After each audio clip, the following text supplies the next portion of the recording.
بالله السميع العليم من الشيطان الرجيم بسم الله الرحمن الرحيم هو الذي أرسل رسوله بالهدى ودين الحق ليظهره على الدين كله وكفى بالله شهيدا۔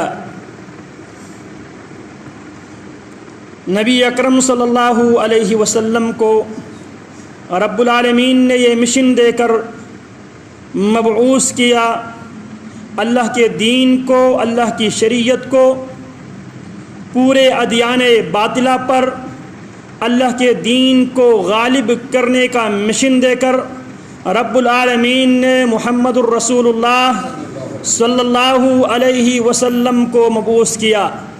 پیارے پیغمبر علیہ السلام اپنے مشن میں، اپنے ٹارگیٹ اور اپنی منزل تک پہنچنے میں دن رات ایک کر کے، بڑی محنت کر کے، یہاں تک کہ رب العالمین خود ترس کھاتے ہوئے یہ فرماتے ہیں، میرے پیغمبر آپ اپنے آپ کو ہلاک نہ کر بیٹھے، اللہ یکونوا مؤمنین، اس فکر میں کہ یہ لوگ ایمان کیوں نہیں لاتے۔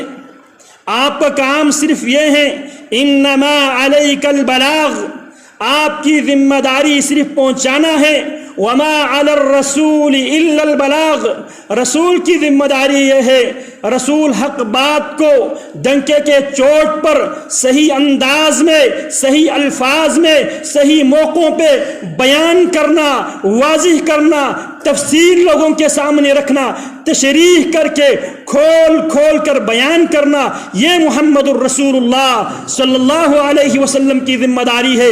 رب العالمین نے اسی مشن کے لیے آپ علیہ السلام کو قرآن مجید بھی عطا کیا، اور قرآن مجید کے ساتھ ساتھ قرآن مجید کے بیان، قرآن مجید کی تفسیر، قرآن مجید کی تفصیل، قرآن مجید کی تشریح، قرآن مجید کی تفسیر بھی رب العالمین نے خود نازل کیا۔ ان علینا جمعہ وقرآنہ فاذا قرأناہ فاتبع قرآنہ ثم ان علینا بیانہ، اس کی تفسیر، اس کو کھول کھول کر بیان کرنا، یہ بھی آپ کو ہم خود سکھائیں گے۔ اسی لیے فرمایا وما ينطق عن الهوى ان هو الا وحی یوحی، پیارے پیغمبر اپنی خواہش سے کوئی گفتگو نہیں کیا کرتے تھے، بلکہ وہی بات کیا کرتے تھے جو آپ علیہ السلام کی طرف بطور وہی جو باتیں آتی تھی اللہ کی طرف سے۔ تو رب العالمین نے پیارے پیغمبر علیہ السلام کو یہ مشن، یہ ذمہ داری دے کے اللہ رب العالمین نے آخری پیغمبر، آخری رسول، سید المرسلین، خاتم النبیین کے ٹائٹل عہدہ دے کر رب العالمین نے محمد الرسول اللہ صلی اللہ علیہ وسلم کو مبعوث کیا۔ فرماتے هو الذی ارسل رسولہ، لوگو تمہارا رب، تمہارا خالق، تمہارا رازق، تمہارا مشکل کشا وہ ہیں جس نے اپنے رسول کو حق کے ساتھ بھیجا۔ هو الذی ارسل رسولہ بالہدی، وہ ہیں جس نے اپنے رسول کو ہدایت دے کر بھیجا اور حق دین کے ساتھ بھیجا۔ اس رسول کی آخری منزل کیا ہے؟ مشن کی تکمیل کیا ہے؟ مشن نبوت کیا ہے؟ لیظہرہ علی الدین کلہ، مشن یہ ہے اس دین کو، اس شریعت کو، اس ہدایت کو، اس حق کو پوری دنیا پر، پوری کائنات پر نافذ کرنا، یہ محمد الرسول اللہ صلی اللہ علیہ وسلم کی ذمہ داری ہے۔ پیارے پیغمبر علیہ السلام کو جب یہ مشن دے کر رب العالمین نے مبعوث کیا، پیارے پیغمبر علیہ السلام نے اللہ رب العالمین کے حکم کے مطابق اب اس دین کو دنیا پہ غالب کرنے کے لیے وہ سارے جائز سورسز، وسائل، پیارے پیغمبر علیہ السلام نے سارے جائز سورسز کو آپ علیہ السلام نے یوٹیلائز کیا۔ آپ کے پاس موجود تمام وسائل کو نبی علیہ السلام نے بروئے کار لائے، اور آپ علیہ السلام نے اس مشن کی تکمیل کے لیے پیارے پیغمبر علیہ السلام دن رات ایک کر کے لوگوں کو اس پلیٹ فارم پہ جمع کرتے گئے، لوگ ملتے گئے، اور کچھ افراد، کچھ خوش نصیب ایسے بھی ہیں جن کے نام لے کر پیارے پیغمبر علیہ السلام رب العالمین سے دعا کیا کرتے تھے، اللہ جس دین کو عزت دینے کی، جس دین کو غالب کرنے کی آپ نے مجھے مشن دے کر بھیجا ہے، اللہ میری درخواست ہے، اللہ میری دعا ہے، اس دین کی غلبے کے کام لینے کے لیے اللہ مجھے فلان فلان بندہ چاہیے۔ رب العالمین سے دعا کرتے ہیں، اللہم اعز الاسلام باحب الرجلین الیک۔ اللہ مشن دے کے آپ نے تو مجھے بھیجا ہے، لیکن اس مشن کی تکمیل کے لیے مجھے اللہ اسلام کی عزت افزائی فرمائے۔ ان دو افراد میں سے آپ کے نزدیک جو سب سے پسندیدہ جو فرد ہے، اس کو اسلام کی نعمت دے کر، اس کو ہدایت کی نعمت دے کر اللہ اس فرد کے ذریعے اللہ اسلام کو عزت عطا فرما۔ بِأَحَبِّ الرَّجُلَيْنِ إِلَيْكَ بِعُمَرِ بْنِ الْخَطَّابِ أَوْ بِعَمْرِ بْنِ ہشام۔ ایک ہے عمر، ایک ہے عمر۔ عمر اور عمر میں فرق یہ ہے، عمر کے آخر میں واو نہیں آتا ہے، عمر کے آخر میں واو آتا ہے۔ فرمایا بِأَحَبِّ الرَّجُلَيْنِ إِلَيْكَ بِعُمَرِ بْنِ الْخَطَّابِ أَوْ بِعَمْرِ بْنِ ہشام۔ اللہ اسلام کی عزت کے لیے، اسلام کو دنیا پہ غالب کرنے کے لیے اللہ میری مدد فرما، اللہ اسلام کی عزت، اسلام کو عزت عطا فرما۔ ان دونوں افراد میں سے ایک فرد کو مسلمان بنا کر جو تیرے نزدیک سب سے زیادہ محبوب ہو۔ ایک ہے جسامت کے اعتبار سے، منطق کے اعتبار سے، اپنی بات منوانے کے اعتبار سے، جو اسلام لانے سے پہلے قریش کے سفیر ہوا کرتے تھے، عمر ابن الخطاب۔ اور ایک سیاست کے اعتبار سے، سیادت کے اعتبار سے، قیادت کے اعتبار سے مکہ والوں نے جسے سردار منتخب کیا تھا، جسے عمر ابن ہشام کہا جاتا تھا، اور جس کی سیاست، جس کی سیادت کو مد نظر رکھتے ہوئے مکہ والے اس کو ابو الحکم کہا کرتا تھا، مکہ والے اسے ابو الحکم کہہ کر پکارا کرتے تھے۔ پیارے پیغمبر علیہ السلام کی جب مخالفتیں کی، اللہ کے نبی علیہ السلام نے تو ابو الحکم نہیں، یہ تو ابو جہل ہے، جسے پیارے پیغمبر علیہ السلام فرمایا فرعون هذه الامہ، اس امت کا فرعون ابو جہل عمرو بن ہشام، جو اسلام سے پہلے مکہ والے ابو الحکم کے نام سے اس کی سیادت، اس کی قیادت، اس کی سوچ فکر کو مد نظر رکھتے ہوئے مشہور تھا۔ ابو الحکم جب بھی بات کرتا ہے حکمت سے بڑی باتیں وہ کیا کرتا ہے، لہٰذا مکہ والے اس کو ابو الحکم کہا کرتے تھے۔ جب اسلام کی دعوت قبول کرنے سے انکار کر لیا تو نبی علیہ السلام نے اس کا نام چینج کر کے فرمایا یہ ابو جہل ہے۔ اور ابو جہل بھی اسلام کی حقانیت کے منکر نہیں تھا، اسلام کی حقانیت کو اچھی طرح جانتا تھا، لیکن خاندانی ناک نیچے ہونے سے وہ بچانا چاہتا تھا۔ وہ اپنے آپ کو، کیونکہ وہ خود کہتا ہے کننا وبنو ہاشم، ہم اور بنو ہاشم کے درمیان ہم دونوں مقابلے کی میدان میں ہم اترے، حتیٰ کریہانی فرسین، ہم دوڑ میں مقابلے میں برابری کے ساتھ ہم بالکل ریس میں لگے ہوئے تھے۔ اطعمنا، انہوں نے لوگوں کو کھانا کھلانے کا انتظام کیا بنو ہاشم نے، ہم نے بھی ان کے مقابلے میں، بنو عبد مناف نے ایسا کیا تو ہم نے بھی ان کے مقابلے میں کھانا کھلا دیا۔ انہوں نے لوگوں کو کپڑا پہنایا تو ہم نے بھی ان کا مقابلہ کیا۔ ہم نے مقابلے میں، ہم نے کسی بھی قیمت پہ ہم بنی عبد مناف سے ہم پیچھے نہیں رہے۔ یہ بنو مخزوم سے تعلق رکھتا تھا، یہ بنو عبد مناف سے تعلق رکھتے تھے۔ کہتے ہیں کہ بنو مخزوم اور بنو عبد مناف کے درمیان یہ مقابلہ بازی، یہ ریس بازی کافی زمانوں سے یہ سلسلہ چل رہا تھا۔ وہ کھانا کھلاتے تھے، مقابلے میں ہم بھی کھانا کھلاتے تھے، وہ لوگوں کو پانی پلاتے تھے، مقابلے میں ہم بھی حجاج کو پانی پلاتے تھے، وہ لوگوں کو کپڑا پہناتے تھے، مقابلے میں ہم بھی ان کے مقابلہ، بالکل برابری کی سطح پہ ہمارا مقابلہ جاری تھا۔ اسی دوران بنی عبد مناف کہنے لگے فینا رسول یأتیہ الوحی، اب وہ یہ کہنے لگے ہمارے پاس وہ ایک ایسی چیز لے کے آئے ہیں اس کے ہم متبادل کوئی چیز پیش نہیں کر سکتے۔ اب انہوں نے اعلان کر دیا بنی عبد مناف نے فینا نبی یأتیہ الوحی، اب ہمارے درمیان اللہ نے ایک نبی، ایک رسول کو مبعوث کیا ہے، اس نبی اور رسول پر وحی آتی ہے۔ اب یہاں پہ بنو مخزوم ہاتھ کھڑا کرتے ہیں اور کہتے ہیں اب ہمارے پاس کوئی ایسا نبی، کوئی ایسا رسول نہیں ہے جس پر وحی آتی ہو بنی عبد مناف کے رسول پر جس طرح وحی آتی ہے۔ یہاں سے ہم ریس میں پیچھے رہ گئے، لہٰذا اس دشمنی کی بنیاد پہ ہم بنو عبد مناف کے رسول کو، نبی کو ہم ماننے کے لیے تیار نہیں ہے۔ اللہ اکبر کبیرہ۔ عرض میں یہ کر رہا تھا، رب العالمین نے محمد الرسول اللہ صلی اللہ علیہ وسلم کو مشن دے کے روانہ کیا۔ پیارے پیغمبر نے اس مشن کو آگے پہنچانے کے لیے جو آپ کے پاس موجود سہولیات، وسائل آپ علیہ السلام کے پاس دستیاب تھے، آپ نے ان سب کو بروئے کار لائے اور آپ نے اسی سلسلے کی ایک کڑی آپ نے رب العالمین سے دعا کی۔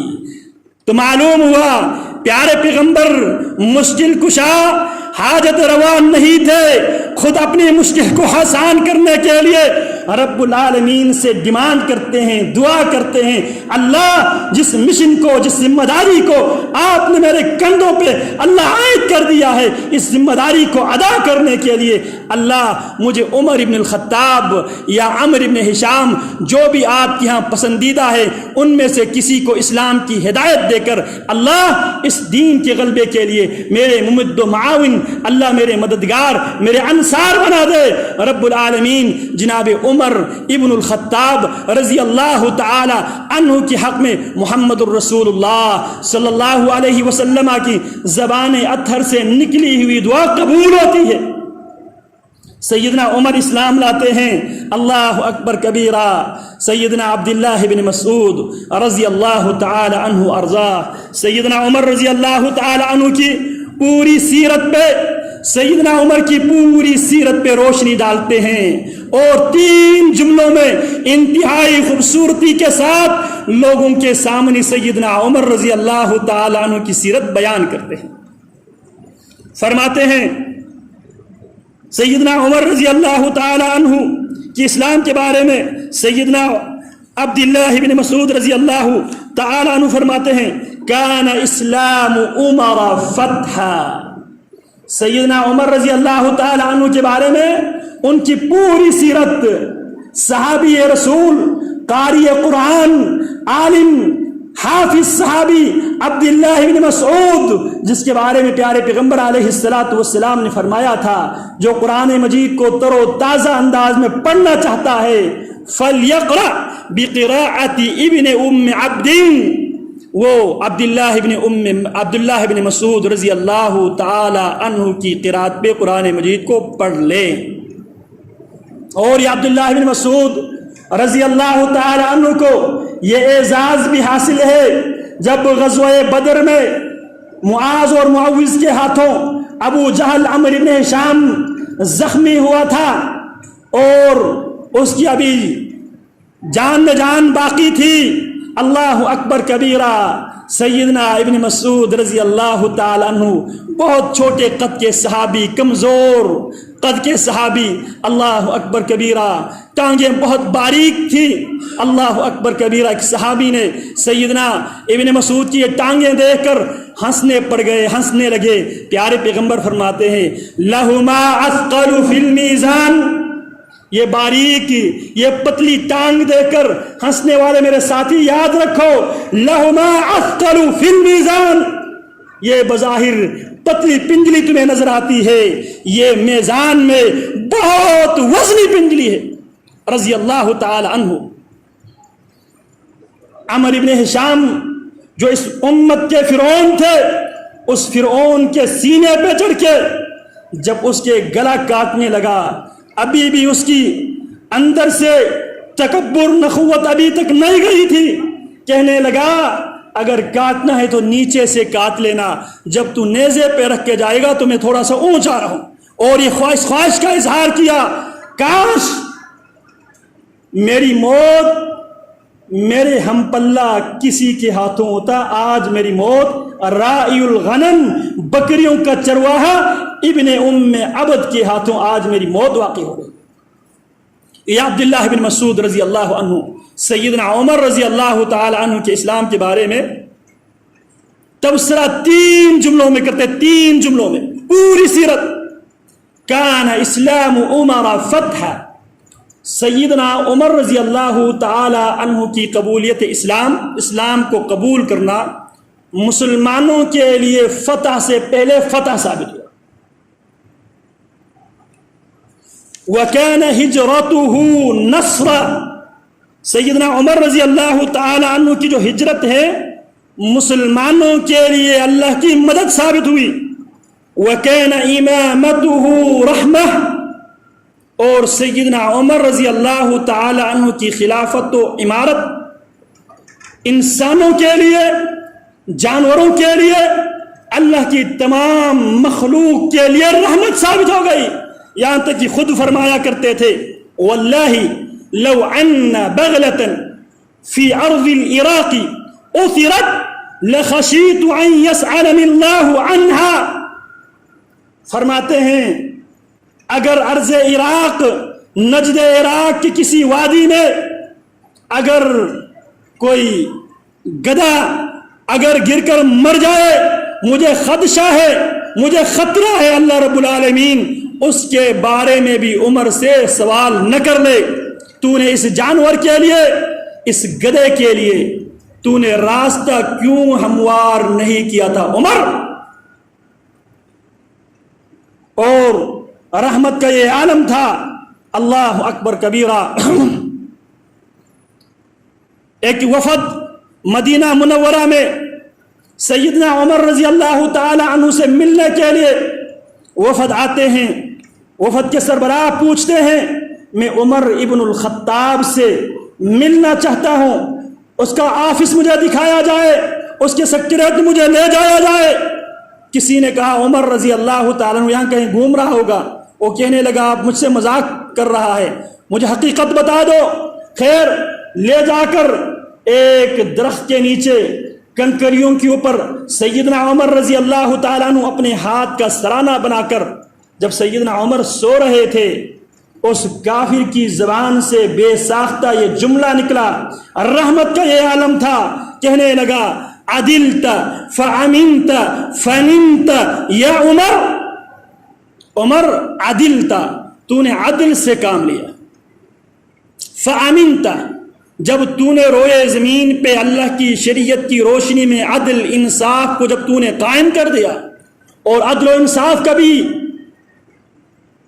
عالم یہ تھا، ایک قبطی مصری اس نے گھڑ سواری میں مقابلہ کیا.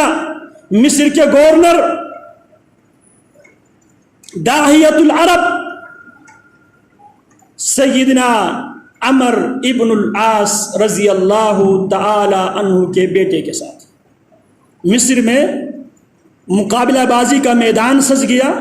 ایک طرف ایک مصری قبطی عام نوجوان ہے، وہ مقابلہ کر رہا ہے فاتح مصر، فاتح بیت المقدس، داہیت العرب، عرب کے دماغ. اللہ اکبر کبیرہ، جس کو سیدنا عمر رضی اللہ عنہ طابور العرب کے نام سے یاد کیا کرتے تھے. ارطبون العرب. جب مسلمانوں نے بیت المقدس کو آزاد کرنے کے لیے جب وہاں پہ شام کے علاقے میں مسلمان پہنچے تو شاہ روم نے اپنے سب سے مشہور، سیاست میں، قیادت میں، فراست میں مشہور جو قائد ہے اس کو بیت المقدس کی حفاظت کے لیے اس کو روانہ کیا تھا اور اس کا نام ارطبون تھا. سیدنا عمر فرماتے ہیں ہم نے ارطبون روم کو کاٹنے کے لیے میں نے ارطبون العرب کا انتخاب کیا ہے. اور وہ ارطبون العرب کون تھا؟ عمر ابن العاص رضی اللہ تعالی عنہ، جنہوں نے سیاست سے بیت المقدس کو بھی، ان کی سیاست کا اللہ رب العالمین نے سیاست میں ان کو بڑی مہارت دی تھی. بیت المقدس بھی بغیر کسی خون خرابے کے انہوں نے فتح کر دیا. اور ارض الکنانہ، نبی علیہ الصلوۃ والسلام نے حضرات صحابہ سے یہ وصیت کی تھی تم مصر کو ضرور فتح کرو گے، لہذا مصریوں کے ساتھ اچھے سلوک، اچھے برتاؤ کرنا، کیونکہ تمہاری ماں ہاجرہ کا تعلق مصر سے تھی. سیدہ حاجرہ ام اسماعیل زوجۃ ابراہیم علیہ السلام مصر سے تعلق رکھتی تھی. فرمایا تمہاری ماں کا تعلق بھی مصر سے ہے، اور تمہاری دوسری ماں ماریہ قبطیہ سیدہ خدیجہ رضی اللہ تعالی عنہ کے بعد جس عورت سے رب العالمین نے، جس بیوی سے رب العالمین نے پیارے پیغمبر علیہ السلام کو اولاد کی نعمت سے مالا مال کیا تھا، وہ بھی ماریہ قبطیہ رضی اللہ تعالی عنہا ام ابراہیم بن محمد رسول اللہ صلی اللہ علیہ وسلم. رسول اللہ صلی اللہ علیہ وسلم کے صاحبزادہ جناب ابراہیم بن محمد الرسول اللہ صلی اللہ علیہ وسلم کی والدہ ماجدہ ماریہ قبطیہ رضی اللہ تعالی عنہا کا تعلق بھی مصر سے تھا. تو آپ نے فرمایا تھا جب مصر کو فتح کرنے لگو، اہل مصر کے ساتھ خیر خواہی والا معاملہ کرنا، اور داہیت العرب ارطبون العرب عمر بن العاص رضی اللہ تعالی عنہ نے مصر کو بھی بغیر خون خرابے کے اللہ کی رحمت سے فتح کر لیا. فاتح مصر بھی ہے، فاتح ارض مقدس بھی ہے عمر بن عاص رضی اللہ تعالی عنہ. بعد میں سیدنا عمر رضی اللہ تعالی عنہ کی اس بات کی طرف اشارہ کر رہا تھا. وفد کا سردار سیدنا عمر رضی اللہ تعالی عنہ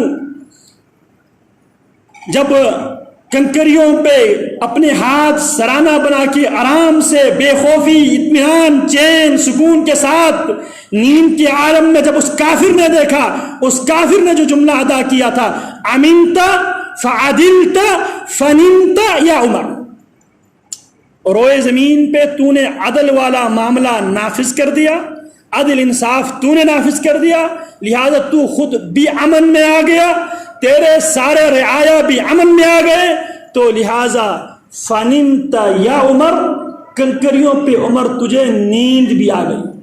تو عدل کا کلپ میں دکھانا چاہ رہا تھا.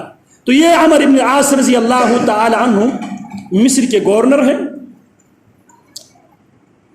اسی ایام میں ان کو تو معلوم نہیں، یہ ان کا بیٹا تھا، وہ ریس کے مقابلے میں میدان سج گیا، ایک قبطی کے ساتھ مقابلہ بازی ہوئی عمر بن عاص رضی اللہ عنہ کے بیٹے اور ایک قبطی کے درمیان. مقابلہ بازی میں مصری نے عمر بن عاص کے صاحبزادے کے اوپر سبقت لے کر گیا. اس کی ابھی تربیت نہیں ہوئی تھی اس جوان کی، اس نے اس قبطی کو کوڑا مارا. میں تو یہاں اس مصر کے گورنر کا بیٹا ہوں، سب سے باعزت شخصیت کا میں فرزند ہوں، تو نے میری عزت خاک میں ملا دی، لہٰذا اس نے اس کو کوڑا مارا. کس کو؟ اس قبطی کو. سیدنا عمر رضی اللہ تعالیٰ عنہ تک یہ قبطی پہنچتا ہے، کس کی شکایت لے کر؟ داہیت العرب ارطبون العرب فاتح بیت المقدس فاتح مصر عمر بن عاص کے بیٹے کی شکایت لے کر سیدنا عمر نے فوری طور پہ خط لکھا، عمر بن عاص حج کے موقع پہ بیٹے کے ساتھ میرے پاس پیش ہونا میری عدالت. سیدنا عمر بن عاص رضی اللہ تعالی عنہ کو اس واقعے کا، اس قصے کی خبر نہیں تھی، ورنہ صحابی رسول کمپرومائز کرنے کے لیے عمر بن عاص جیسی شخصیت کبھی بھی کمپرومائز نہیں کرتے. دلیل کیا ہے؟ اسی عمر بن عاص رضی اللہ تعالی عنہ کا بیٹا جو عمر بن عاص رضی اللہ تعالی عنہ سے عمر میں، یہ بھی تاریخ کی ایک انوکھی بات ہے، عمر میں بیٹا باپ سے 12 سال چھوٹا ہے. کون؟ عبداللہ ابن عمرو ابن العاص.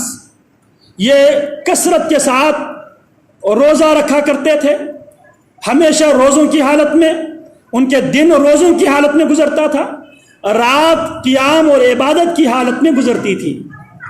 سیدنا عمر بن العاص رضی اللہ تعالی عنہ نے، میں اس لیے بات کر رہا ہوں، لوگ حضرات صحابہ کی غلطیوں کو یا ان کی جو باتوں کو پوری بات سمجھنے سے پہلے ان کے معاملات کے اوپر اپنے آپ کو جج فیصل مقرر کر کے ان کے بارے میں فیصلے صادر کرتے ہیں۔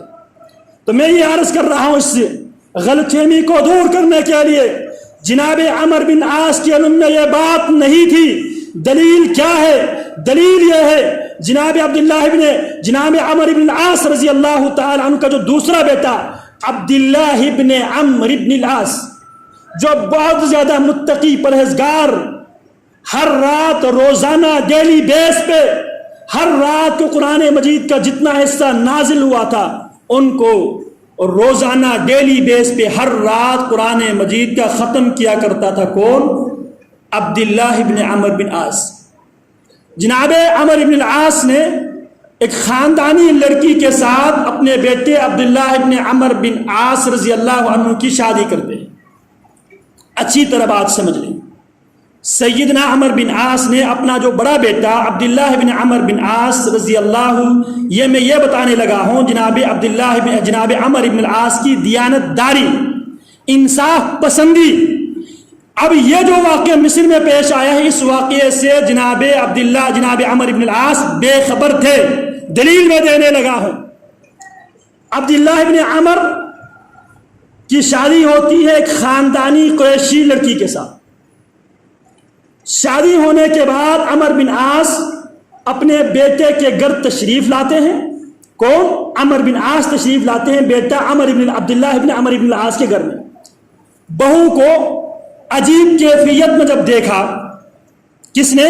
عمر بن عاص رضی اللہ عنہ نے۔ بہو سے پوچھنے لگے، آپ کس کنڈیشن میں، کس کیفیت میں آپ بیٹھی ہوئی ہے؟ آپ اپنے آپ کو بنا کے رکھے عبداللہ کے لیے، اپنے خاوند کے لیے۔ آگے سے بہو بھی نیک، صالحہ، عابدہ، متقی عورت تھی، کہنے لگی، سسر جان میں کس کے لیے اپنے آپ کو تیار رکھوں؟ آپ کا بیٹا عبداللہ ہے، دن روزے کی حالت میں گزرتا ہے اور رات قیام اللیل کی حالت میں گزرتی ہے، اس کو ان دونوں باتوں کے علاوہ کوئی اور فکر سرے سے اس کو لاحق ہی نہیں ہے۔ کس نے کہا؟ بہو نے۔ کس سے کہا؟ عمر بن العاص سے۔ جناب عمر بن العاص رضی اللہ تعالی عنہ لمحہ بھر کی تاخیر کیے بغیر، یہ آج دنیا کے اندر اپنے آپ کو محمد الرسول اللہ کی امتی ہونے کے دعوے دار، صحابہ کرام کے منہج پہ چلنے والے دعوے دار سارے سسر کے لیے یہ پیغام ہے، یہ اصول ہے، یہ دین کا ضابطہ اخلاق ہے۔ باپ بہو کے حق میں بیٹے کے خلاف دنیا کی سب سے بڑی عدالت میں پہنچتے ہیں۔ انصاف پسندی کا یہ عالم ہے عمر بن عاص کا، اپنا بیٹا عبداللہ بن عمر بن عاص کے خلاف دنیا کی سب سے بڑی عدالت، دنیا کے سب سے بڑے جج، منصف محمد الرسول اللہ صلی اللہ علیہ وسلم کی عدالت میں لے کے جاتے ہیں۔ اللہ کے رسول، میں نے عبداللہ کی شادی فلانا عورت سے کر دی، عبداللہ اس کے ساتھ زیادتی کر رہا ہے، عبداللہ اس کی حقوق ادا نہیں کر رہا ہے۔ اللہ کے حبیب اپنی عدالت سے فیصلہ صادر کر دیا۔ پیارے پیغمبر نے عبداللہ کو بلایا، عبداللہ کو پابند کیا، عبداللہ بیوی کا بھی تیرے اوپر حق ہے، اس کا حق ادا کرو۔ اور 3 دن سے اس موقع پہ آپ نے فرمایا 3 دن سے کم مدت کے اندر جو قرآن مجید کا ختم کرتا ہے اس نے قرآن مجید کو سمجھا ہی نہیں۔ پابند کیا کس کو؟ عبداللہ بن عمر بن عاص کو محمد الرسول اللہ نے۔ کس کی شکایت پر؟ باپ عمر بن عاص کی شکایت پر۔ کس کے فیور میں؟ باپ شکایت کرتے ہیں بہو کی فیور میں اور بیٹے کے خلاف دنیا کی سب سے بڑی عدالت۔ مسئلہ کلیئر ہو گیا نا کہ جناب عمر بن عاص منصف مزاج تھے۔ جناب عمر بن عاص کے علم میں یہ بات نہیں آئی تھی۔ امیر المؤمنین عمر ابن الخطاب طلب کرتے ہیں مدینۃ الرسول، بیٹے کو لے کر آؤ۔ جب عدالت میں پہنچتے ہیں عمر فاروق رضی اللہ تعالی عنہ کی عدالت میں، اپنی سوٹی اٹھا کر تپتی کے حوالہ کرتا ہے اور فرماتے ہیں جس طرح باعزت کے بیٹے نے تیرے ساتھ معاملہ کیا ہے، اٹھاؤ عمر کی سوٹی۔ اور عمر کی سوٹی، اللہ اکبر کبیرہ۔ ایک امام فرماتے ہیں جناب عمر کی سوٹی حجاج بن یوسف کی تلوار سے بھی زیادہ کام کرتی تھی۔ لوگ سیدنا عمر کی سوٹی کی وجہ سے اللہ اکبر کبیرہ حجاج لوگوں کو قتل کیا کرتے تھے، اس سے لوگ مرعوب نہیں ہوتے تھے جتنا لوگوں کو خوف تھا سیدنا عمر کی سوٹی سے۔ لیکن سیدنا عمر سوٹی کو حق کی بنیاد پر ہی استعمال کیا کرتے تھے۔ اس کے مقابلے میں حجاج بن یوسف، اللہ ان سے درگزر فرمائے، ان کا اسلام کے لیے بہت بڑی خدمات بھی ہیں، تو لہٰذا جس طرح ہم خصوصاً بر صغیر کے مسلمانوں کے لیے حجاج بن یوسف الثقفی کی بہت بڑی خدمت ہے کہ ہم اگر مسلمان ہوئے ہیں تو اس میں ان کی کنٹریبیوشن ہے کہ وہ یہ جو خراسان کی پٹی پہ وہ ولید بن عبد الملک کے دور خلافت میں گورنر ہوا کرتا تھا، اسی دوران اس نے اس مسلمان، لیکن حجاج بن یوسف ظالم تھے، سفاک حجاج بن یوسف تھا، لیکن حجاج بن یوسف بے غیرت نہیں تھا۔ تو خیر فرماتے ہیں کہ حجاج کی تلوار سے سیدنا عمر کی سوٹی زیادہ کام کرتی تھی، تو سیدنا عمر رضی اللہ تعالیٰ عنہ اس قبطی کی حوالہ اپنی سوٹی کرتے ہیں اور فرماتے ہیں اس کے ساتھ اس کا زد کوب کرو، اور پھر فرمانے لگے متى استعبدتم الناس وقد ولدتهم امہاتهم احرارا، کب سے تم نے لوگوں کو اپنے غلام بنا رکھے ہیں جبکہ ان کو ان کی ماؤں نے آزاد پیدا کر دیا۔ آج بھی اگر کسی کو عزت دے مذہبی اعتبار سے، سیاسی اعتبار سے، کسی بھی اعتبار سے، وہ انسانوں کو اپنا غلام تصور کرتے ہیں، یہ میرے اشارے پہ ناچے، میں جو کہوں وہی کرے، اور نام دین کا دیا جاتا ہے۔ متى استعبدتم الناس وقد ولدتهم امہاتهم احرارا، یہ ہے سلف صالحین کا منہج۔ اگر کوئی میری بات سنتا ہے، میں اسے کل سے یہ کہنا شروع کر دوں اس طرح اٹھنا ہے، اس طرح بیٹھنا ہے، معاملات اس طرح کرنا ہے، اس طرح کرنا ہے، میرے اشارے پہ آپ نے اٹھنا ہے، میرے اشارے پہ بیٹھنا ہے، بڑی مجلس میں اس کی عزت تار کرو، بیٹھ جاؤ، یہ اسلام کا مزاج نہیں ہے۔ کیا فرمایا؟ متى استعبدتم الناس وقد ولدتهم امہاتهم احرارا، کب سے لوگوں کو تم نے اپنے غلام سمجھ رکھا ہے جبکہ انسانوں کو ان کی ماؤں نے آزاد پیدا کیا ہے۔ اور توحید و سنت انسانوں کو آزادی دلانے کے لیے، توحید آئی ہے انسانوں کو آزادی دلانے کے لیے، محمد الرسول اللہ صلی اللہ علیہ وسلم انسانوں کو آزادی دلانے کے لیے آئے ہیں، لیکن اس فریم ورک میں اللہ اور اللہ کی شریعت کی حدود میں رہتے ہوئے ان کو آزادی ہے۔ شریعت سے باہر، حدود اللہ سے باہر جانے کی آزادی نہیں ہے، لیکن شریعت کے اندر ہر انسان کی حق محفوظ ہے، ہر انسان آزاد ہے، توحید اور سنت کی روشنی میں آزاد ہے۔ آزادی کا یہ مطلب نہیں ہے مادر پدر آزاد، میرا جسم میری مرضی والی آزادی نہیں۔ آزادی سے مراد انسانوں کے بنائے ہوئے ظالمانہ نظام سے آزادی ہے۔ یہی محمد الرسول اللہ صلی اللہ علیہ وسلم کی ذمہ داریوں کا حصہ رہا ہے۔ وَيَضَعُ عَنْهُمْ إِصْرَهُمْ وَالْأَغْلَالَ الَّتِي كَانَتْ عَلَيْهِمْ، محمد الرسول اللہ صلی اللہ علیہ وسلم انسانوں کے گلوں کے اوپر انسانوں نے جو توق، جو قانون، جو قاعدے، جو ذلت آمیز رویے انسانوں نے دین نظام بنا کر لوگوں نے بطور توق گلوں میں لٹکائے رکھے تھے، ان کو کاٹنے کے لیے جو غیر ضروری بوجھ تھے اس بوجھ کو ان سے اتار کر پھینکنے کے لیے محمد الرسول اللہ صلی اللہ علیہ وسلم دنیا میں تشریف لائے تھے۔ عرض میں یہ کر رہا تھا، پیارے پیغمبر کو اللہ نے مشن دے کے بھیجا، اس مشن کی تکمیل کے لیے پیارے پیغمبر نے رب العالمین سے دعا کر کے جناب عمر ابن الخطاب رضی اللہ تعالیٰ عنہ کے حق میں دعا کرتے ہیں، عمر اسلام لاتے ہیں۔ عمر کا اسلام کے بارے میں ابن مسعود فرماتے ہیں سیدنا عمر کا اسلام مسلمانوں کے لیے اللہ کی طرف سے فتح ثابت ہوا، اور ان کی ہجرت اللہ کی طرف سے مدد ثابت ہوئی، اور ان کی خلافت انسانیت کے لیے رحمت ثابت ہوئی۔ یہ مختصر سیرت 3 الفاظ میں بیان کرتے ہیں کون؟ عبداللہ بن مسعود رضی اللہ عنہ۔ ہم ان حضرات، ان شخصیات کی سیرت کے کلپ عموماً ہم صرف اور صرف محض قصے اور کہانی اور سٹوری کے طور پہ ہم بیان کرتے ہیں، لیکن ان کی سیرت بیان کرنے کا قطعاً یہ مطلب نہیں ہے۔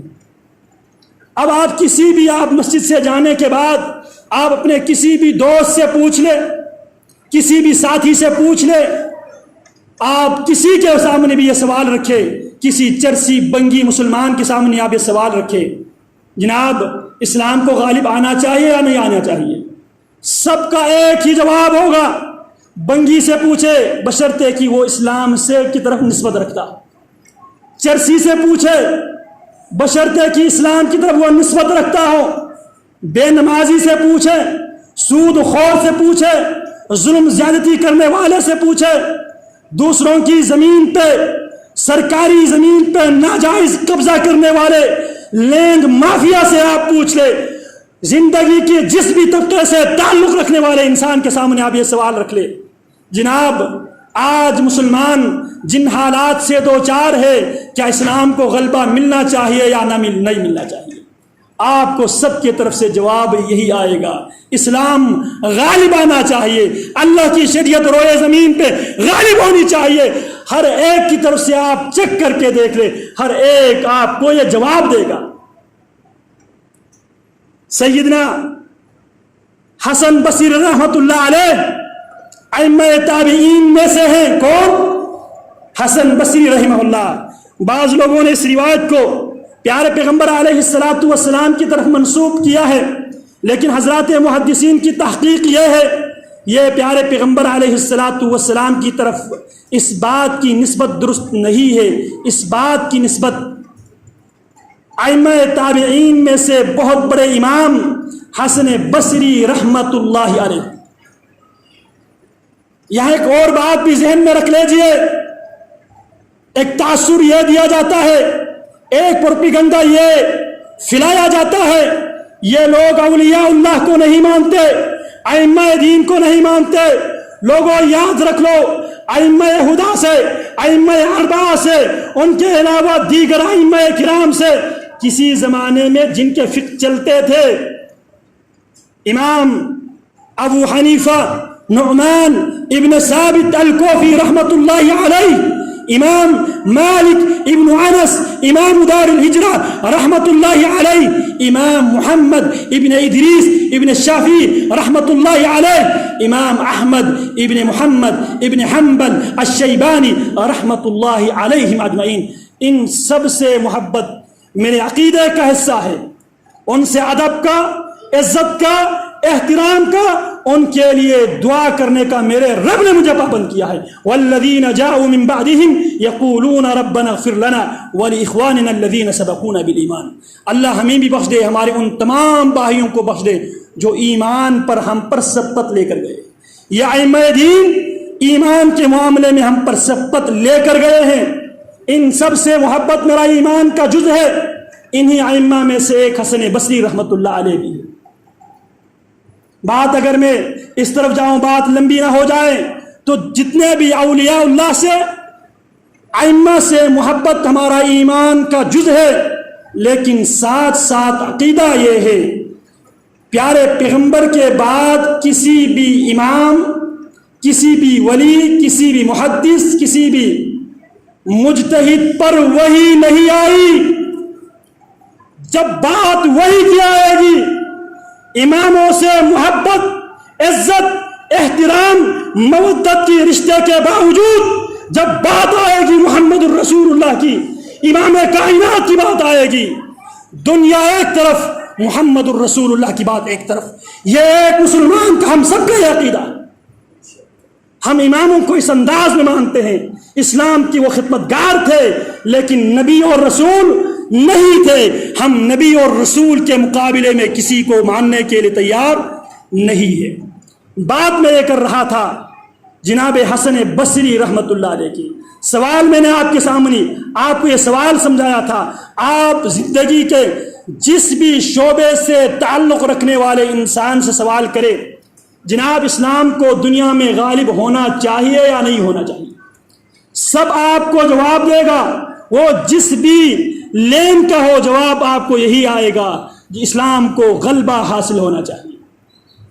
حسن بصری رحمۃ اللہ علیہ فرماتے ہیں لیس الایمان بالتمنی، ایمان اس کا نام نہیں ہے آپ صرف خواہش تک محدود رہے، اسلام دنیا پر غالب آ جائے۔ آپ کی خواہش سے بات نہیں بنے گی، اسلام کو اگر دنیا میں غالب کرنا چاہتے ہو حضرات صحابہ کے منہج پر عمل کرو۔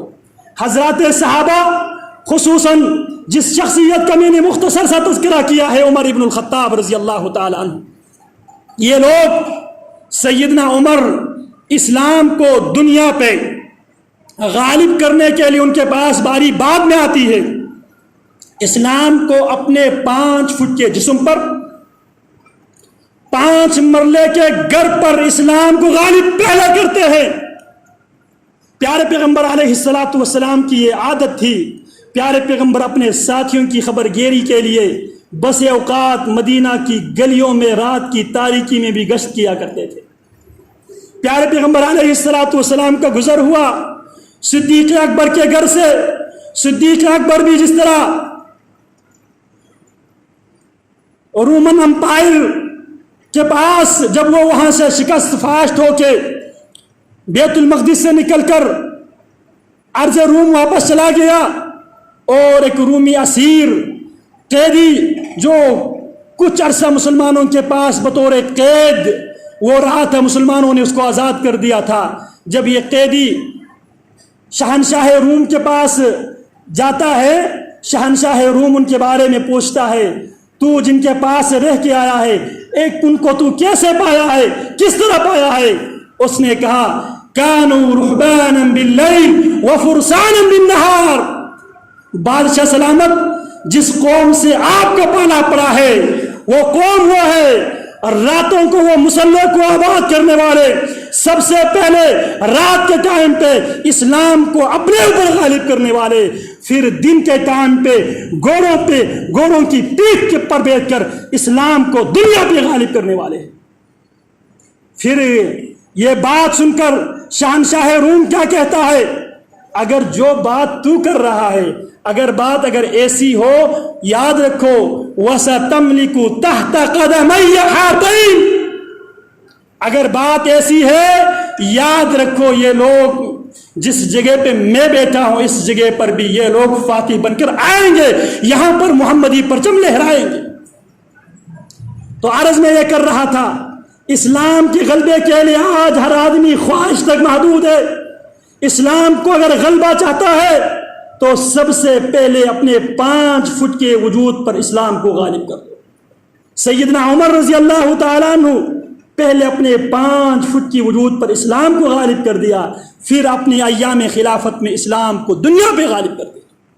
سیدنا رسول اللہ صلی اللہ علیہ وسلم گشت کیا کرتے تھے، سیدنا ابو بکر کے گھر سے گزرے، سیدنا ابو بکر بھی مصلے کو سجا کے بیٹھے تھے، نماز میں مصروف تھے، اور لیکن سیدنا ابو بکر رضی اللہ تعالیٰ عنہ انتہائی آہستہ آواز میں قرآن مجید کی تلاوت کر رہے تھے۔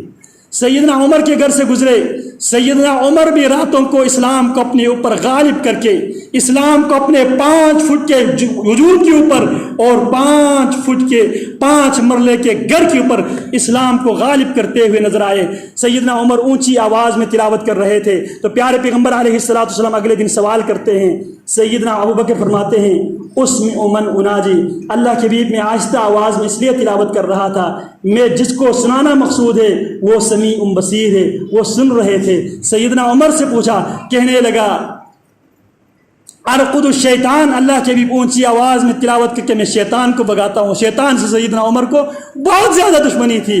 وَأُوقِظُ الْوَسْنَانَ، اور میرے جو گھر میں جو سوئے ہوئے تھے اونچی آواز میں تلاوت کر کے میرا ان کو اٹھانا مقصود تھا تاکہ وہ بھی اٹھے، تاکہ وہ بھی مصلے کو سجائیں۔ تو محترم بھائیو، اسلام کو اگر غالب کرنا چاہتے ہوں سب سے پہلے اپنے شکل، اپنی صورت، اپنے 4-5 فٹ کی جسم کے اوپر اور پھر 5 مرلے کے گھر کے اوپر اسلام کو غالب کر لے۔